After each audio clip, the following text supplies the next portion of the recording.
How do you specifically want to address the drug crimes in Rockbridge County?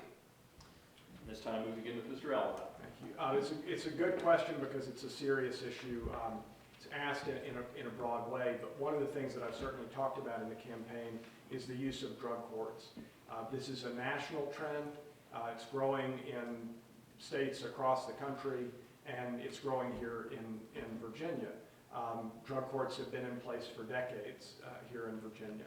And our neighbors to the north, Augusta County, Stanton, and Waynesboro, have had a drug court since at least, I think, 2005. And they have found, to my understanding, great success there. The Executive Secretary of the Supreme Court of Virginia did a study back in 2004, and there have been studies since then, almost all of which have been universally positive about the effect of drug courts.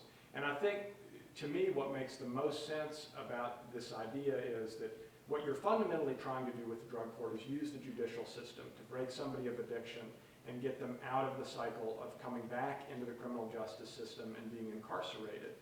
And you can think about it this way: if you have 5% or 10% more success in breaking that cycle with the drug court than with traditional alternatives, you're taking that person out of multiple successive loops. And so the gains for society start to be exponential. And I'm running out of time here. I don't have time to talk about those gains, but obviously not having as many people incarcerated, lowering the burden on the criminal justice system, strengthening and improving families, which obviously is its own wonderful goal.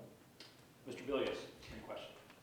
Drugs are a serious problem, of course, because when you're looking at drugs, it's not just the dealing and use of drugs that are problematic. You know, drugs oftentimes have other crimes that are related to those. For example, theft crimes. People oftentimes will steal to be able to feed the habit. So breaking and entering, oftentimes you'll see a substance abuse component. There are driving offenses. Oftentimes there's driving under the influence of drugs besides driving under the influence of alcohol.